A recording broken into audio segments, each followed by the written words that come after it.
Hi అండి, welcome back to our channel. చెగోడీలు ఎలా చేసుకోవాలో బియ్యం పిండితో చూపిస్తున్నాను. ఈజీగా ఎవరైనా చాలా ఈజీగా చేయొచ్చు. ఏదైతే కప్పు తీసుకున్నా అదే కప్తో మెజర్మెంట్ తీసుకోవాలి. బియ్యం పిండి 1 కప్పు ట్యాప్ చేసి తీసుకోవాలి. 1 కప్పు వాటర్ అండి. కడాయి తీసుకొని వాటర్ వేసుకోవాలి. వాటర్లో 1/2 టీ స్పూన్ జీలకర్ర,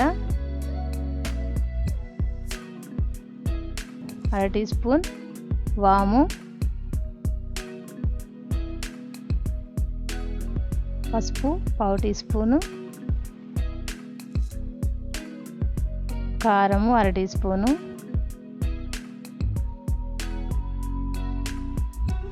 సాల్ట్ సరిపడినంత వేసుకోవాలి. బటరు 1 టీ స్పూన్ వేసుకోవాలండి. వీడియో మిస్ అయింది. బటర్ కానీ నూనె కానీ 2 స్పూన్లు వేసుకోవచ్చు. నేను బటర్ వేసాను 1 టీ స్పూను. మరుగుతున్న దాంట్లో బియ్యపిండి వేసుకోవాలి.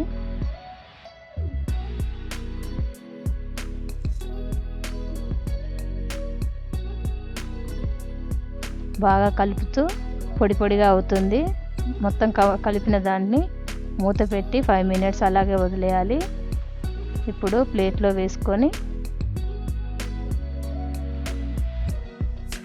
చేతులు తడుపుకుంటూ వాటర్ చల్లుకుంటూ ముద్దగా చేసుకోవాలండి. పిండి ముద్ద అనేది గట్టిగా ఉండాలి. సరిపడినంత వాటర్ చల్లుకుంటూ వీడియోలో చూపించే విధంగా ముద్ద చేసి రెడీ పెట్టుకోవాలి. మంచిగా ప్రెస్ చేస్తూ స్మూత్గా పిండిని అనేది కలుపుకోవాలి.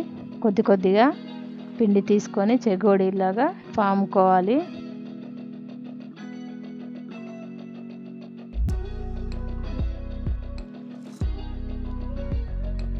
వీడియోలో చూపించే విధంగా చేసి ఒక్కొక్కటిగా అన్నీ చేసుకోవాలి. చెగోడీల షేప్లో అన్నీ రెడీ చేసుకోవాలండి. ఇలా అన్నీ రెడీగా చేసినవి చేసి పెట్టేశాను నేను. ఇప్పుడు డీప్ ఫ్రై చేసుకోవాలి. వీటిని కడాయిలో ఆయిల్ వేసుకొని బాగా హీట్గా ఉండాలి. ఒక్కొక్కటిగాని ఇలా జల్లి గంటెలు కానీ వేసుకోవచ్చు. నూనెలో కదపకుండా అలాగే 2-3 మినిట్స్ వదిలేసాక కదపాలండి, లేకుంటే విరిగిపోతాయి చెగోడీలు.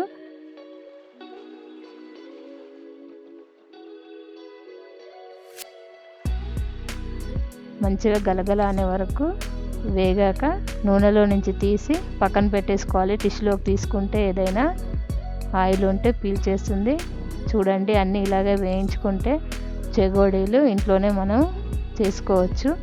పిల్లలకు స్నాక్స్గా చేసి పెడితే చాలా రోజులు నిల్వ ఉంటాయండి. ఇవి టేస్టీగా పిల్లలు ఎంతో ఇష్టంగా తింటారు. అందరూ ట్రై చేయండి. నా వీడియో మీకు నచ్చినట్లయితే లైక్ చేయండి, షేర్ చేయండి, సబ్స్క్రైబ్ చేయండి. Thank you.